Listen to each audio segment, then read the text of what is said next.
আগামী 25শে ডিসেম্বর প্রাক্তন প্রধানমন্ত্রী ভারতরত্ন অটল বিহারী বাজপেয়ীর জন্মদিন উপলক্ষে আগরতলার ক্যান্সার হাসপাতালে শ্রদ্ধাঞ্জলি অনুষ্ঠান অনুষ্ঠিত হয়। এই উপলক্ষে হাসপাতাল প্রাঙ্গণে অটল বিহারী বাজপেয়ীর প্রতিকৃতিতে পুষ্প অর্পণ ও প্রদীপ প্রজ্বলনের মাধ্যমে শ্রদ্ধা নিবেদন করা হয়। অনুষ্ঠানে উপস্থিত ছিলেন বিধায়ক ভগবান দাস, পাশাপাশি উপস্থিত ছিলেন বিজেপি সহ সভানেত্রী পাপিয়া দত্ত সহ দলের অন্যান্য নেতৃত্ব ও বহু সংখ্যক কার্যকর্তারা। বক্তব্য রাখতে গিয়ে নেতৃত্ববৃন্দরা বলেন, অটল বিহারী বাজপেয়ী ছিলেন একজন দূরদর্শী রাষ্ট্রনায়ক, যার আদর্শ আজও দেশবাসীকে অনুপ্রাণিত করে। তার মানবিকতা ও দেশ সেবার চিন্তাধারা অনুসরণ করে এই দিনটি ক্যান্সার রোগীদের পাশে দাঁড়িয়ে পালন করা হয়েছে। অনুষ্ঠানের মধ্য দিয়ে সমাজ সেবার বার্তা পৌঁছে দেওয়া হয় এবং আগামী দিনেও এই ধরনের মানবিক কর্মসূচি অব্যাহত থাকবে বলে জানান বিজেপি নেতৃত্ব। নিশ্চয়ই আপনারা অবগত আছেন, ভারতবর্ষের একজন মহান ব্যক্তিত্ব, মা ভারতীর সুপুত্র, ভারতবর্ষের প্রাক্তন প্রধানমন্ত্রী শ্রদ্ধেয় অটল বিহারী বাজপেয়ীজির, যিনি ভারতরত্ন উপাধি পেয়েছেন, ওনার আগামীকাল 25শে ডিসেম্বর ওনার শতবর্ষ আমরা উদযাপন করতে চলেছি সারা দেশব্যাপী।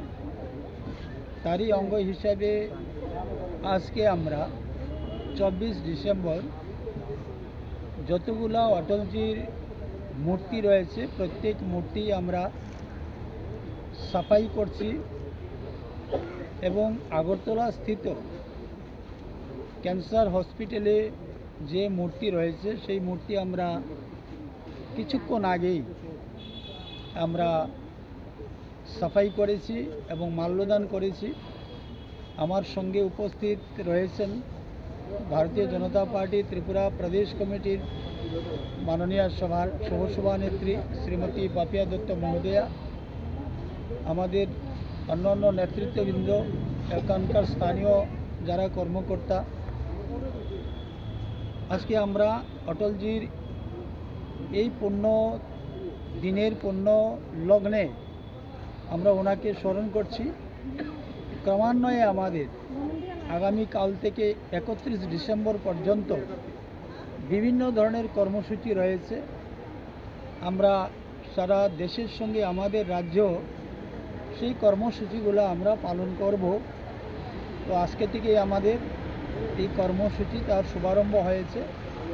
আজ সন্ধ্যায় ভারতীয় জনতা পার্টির প্রতিটি কার্যালয়ে আমরা প্রদীপ প্রজ্বলন করব, দীপ জ্বালাবো 24 ডিসেম্বর এবং আগামীকাল সকাল থেকেই আমাদের অন্যান্য কর্মসূচি শুরু হবে। নিশ্চিতভাবে আপনারাও সেই কর্মসূচির সূচনা পাবেন।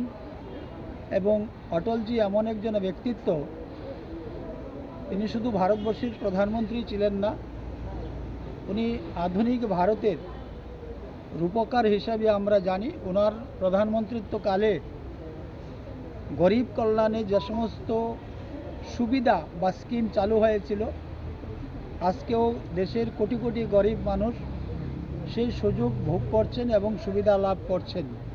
তো স্বাভাবিক কারণেই অটলজি শুধু ভারতীয় জনতা পার্টি থেকেই উনি যে প্রধানমন্ত্রী হয়েছেন, ভারতীয় জনতা পার্টি ওনাকে শ্রদ্ধা জানাবে এমন নয়, গোটা ভারতবাসীর গর্ব এবং গোটা ভারতবাসী আজকে অটলজিকে স্মরণ করছে এবং স্মরণ করবে আমরা মনে করি।